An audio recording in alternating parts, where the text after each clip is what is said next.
How you guys doing? Good. How about yourself, Joe? Doing well. What's going on?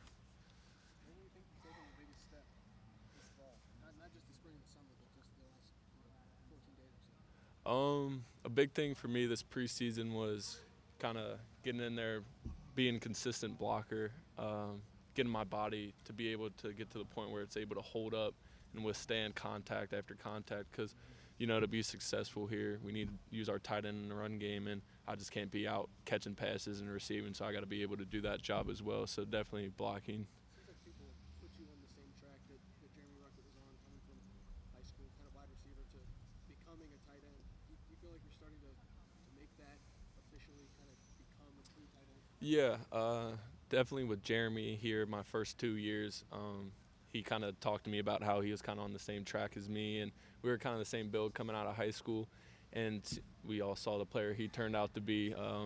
But yeah, he helped me a lot with that, and yeah, I feel myself getting stronger physically, being able to kind of move guys off the line and become a true tight end like he ended up being. What are your thoughts on the depth in the tight end room? It seems like pretty good depth with Cade and yourself and G and Mitch.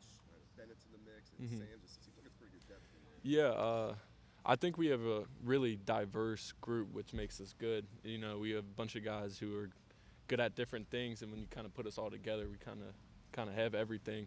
But that's we can't really rely on just one guy being able to do one thing because defenses could catch on to that. Like if Cade's just in there and he's just only blocking or something, they'll figure out he's only blocking. If I go in, they'll be like, oh, he's just receiving. So Coach Wilson and offense is doing a good job of making us being able to do everything. But yeah, we have really good depth. What makes Cade Stover worthy of being the captain? And can you speak to your experiences with his leadership in the locker room? I'm really close with Cade. He's a good friend of mine. I'm rooming with him in camp right now, actually, and he's just a high energy guy. He brings it day in and day out. You never really see him just kind of like, here we go again, stuff like that. He's always bringing energy, lifting guys up. He goes hard every single play. He has all the respect. He's always an Iron Buckeye through offseason with Coach Mick, and he's just a dude who works hard, and everybody sees that, respects him. Is he still selling meat? I meant to ask him that. You know, he was him Yeah, and Jeremy Rucker were talking. Rucker was saying after he got drafted, he wanted to buy half a cow worth of meat yeah. from Stover Farms. I'm sure. Yeah, his family's still selling meat. I haven't really talked to him much about it, but yeah, I'm sure they're still doing that. How challenging is just the rotation that, as Jeremy mentioned, you have a bunch of guys that do a lot of different things. How challenging was it to find your niche in that? Obviously, Mitch is a totally different style than you. G's trying to get to that tight end weight. You and Cade and maybe Sam and Bennett are more traditional builds at this point. Hmm. How hard is it to just find a consistent role and niche? Uh, Through kind of preseason, we really haven't had consistent roles. We're all just trying to get plays. Really, keep developing, doing all kinds of different jobs. So, right now, we're not really thinking too much of kind of what the depth is or game plan or like who's going to be playing or not when the season starts. We're just all trying to get our plays in, keep developing, and get better at each and every job. Joe, when you come to Ohio State, you kind of know what the tight end role does. Yeah. But to actually be in it now for a few years and truly accept how the tight ends are used here, has that been a difficult thing for you to do, or do you just kind of put your head down and keep working?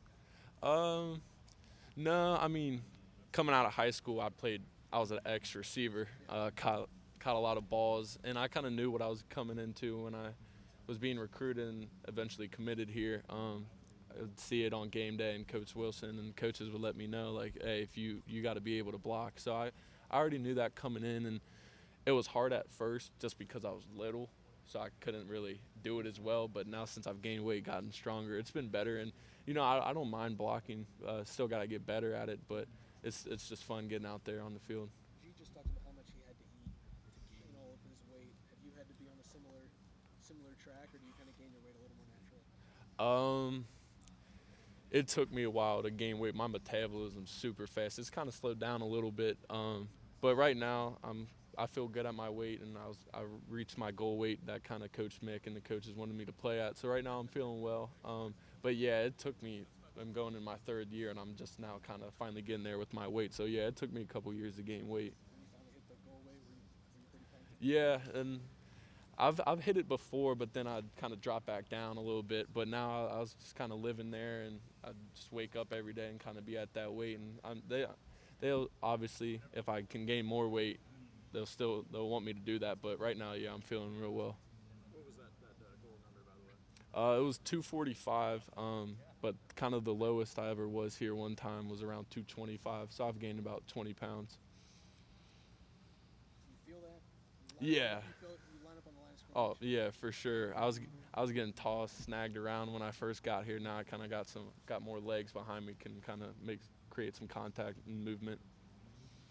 Joe, have any guys tried to make bets with you about your hair? Like, you score against Notre Dame, they get to cut it. Uh, no, not really. They all kind of know it's kind of my thing, and they all like it. The only person that's kind of said something was. It was just kind of heat of the moment thing. Zach Herbstreit was like, "I'll give you $250 right now if you shave it." I didn't, obviously, but yeah, that's the only thing I've kind of gotten. What would the price be? What's it going to take? Sounds like an NIL deal. I don't really know, honestly. I'm a big fan. I mean, it's just hair. My hair grows back really fast, so I'm not too worried. Maybe if I get a good price up there, I'll probably end up doing it. But right now, I'm hanging on to it. Could this turn into your like James Harden growing out the beard instead it's the hair and it just gets bigger and bigger as your career goes on? I don't like to get it too big. It's kind of good length right now. When I start really growing out, it starts to like dread up in the back. I'm not really a fan of that, so I just kind of like to keep it kind of what it is now. But yeah, it's kind of my trademark thing. So Compare yours to Stover's. Is that some kind of mohawk? What's going on? yeah, he gets his dad actually cuts. His dad's his barber, and he's been having that haircut since he was a kid. So that's his thing as well. I got my thing, and we both like it. A lot of times when you look at a tight end, the areas of Wrap it up with the emphasis tight like ends, route folks. running and stuff like that. But you talked a lot about your weight. How important is it to meet that weight to get bigger, smaller, depending on what Coach Wilson deems necessary? Yeah, it's really important because I kind of mentioned it earlier. You got to be able to block here, and you can be really strong and still kind of light, but the more weight you have, the more kind of momentum and like force you can make coming off the ball.